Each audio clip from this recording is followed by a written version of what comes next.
Bienvenue à tous dans cette nouvelle vidéo, on se retrouve pour la seconde analyse de ce mercredi 20 juillet 2022 sur les Pokémon de la 5e génération et on va parler dans cette vidéo de Massacre, l'évolution finale de Lampérois et Anchoite et du coup qu'est-ce que ça donne en stratégie. Alors déjà au niveau du type, il a le type électrique pur. Le type électrique c'est un type qui fait partie des rares types du jeu à n'avoir qu'une seule et unique faiblesse, bien que la faiblesse au type sol soit gênante. La particularité de ce Pokémon, et justement on va le dire, c'est que c'est le seul Pokémon du jeu qui, alors même s'il n'est pas revenu d'un Pokémon épée et bouclier, grâce à son talent lévitation, ne possède tout simplement aucune faiblesse. Voilà, lévitation, l'immunisant au type sol lui retire sa seule faiblesse, et bien c'est le seul qui n'en a pas, voilà, de faiblesse, tout simplement. Donc avec lévitation, c'est évidemment très très fort, c'est un dé qui n'est pas un Pokémon pouvant passer outre ce talent, comme Minotape avec Brise-Moule, hein, qui pourrait le toucher quand même.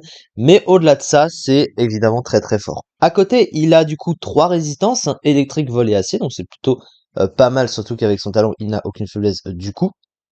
Offensivement, c'est un bon type, mais tu préfères toujours un autre type à côté, un autre stab, pour aller offensivement, parce que type électrique, tout seul, c'est quand même un peu moyen. Vous voyez que le type est quand même beaucoup résisté, et donc il a besoin d'un peu plus d'utilité à côté, surtout qu'il se combotte très bien avec d'autres types offensivement. Donc voilà.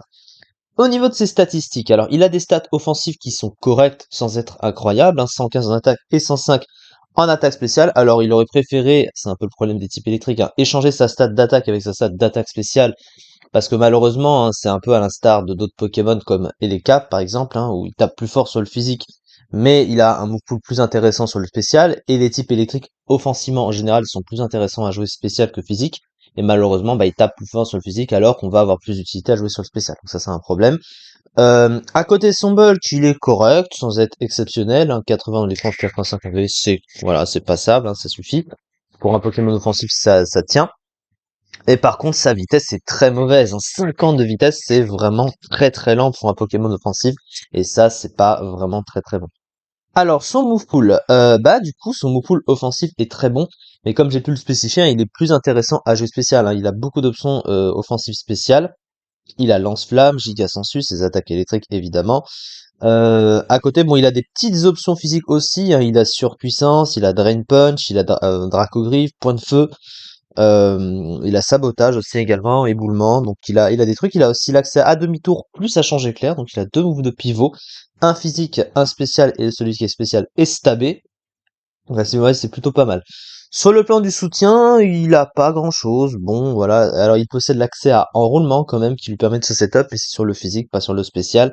Donc voilà, il a pas d'autres moves. Il aurait préféré peut-être un petit move de boost spécial aussi, voilà, hein, pour l'aider à se placer sur le terrain. Malheureusement, il ne le possède pas. Sa fiche stratégique. Alors, de très bonnes statistiques offensives. Un move pool offensif assez large, des statistiques défensives correctes, son talent lévitation, qui lui fait perdre son unique faiblesse. Vitesse faible, n'a aucune attaque de support comme piège de roc, anti-brume ou encore glaçon. Donc ce Pokémon, il est purement offensif, n'a pas de setup complètement efficace, et donc c'est un Pokémon qui va juste taper finalement sur le terrain sans avoir plus d'utilité que ça, et ça on regrette beaucoup qu'il ait pas plus de placement que ça, surtout qu'en plus il est très très lent, et à côté de beaucoup de Pokémon offensifs plus rapides, c'est vrai que c'est un petit peu dommage. Donc ce Pokémon, malheureusement, n'était jamais très très haut dans les tiers, et il était PU. Alors il était quand même top tier PU ici, hein, 8ème ici, 16,48%, mais le PU étant un des pires tiers stratégiques du jeu, évidemment c'est mauvais.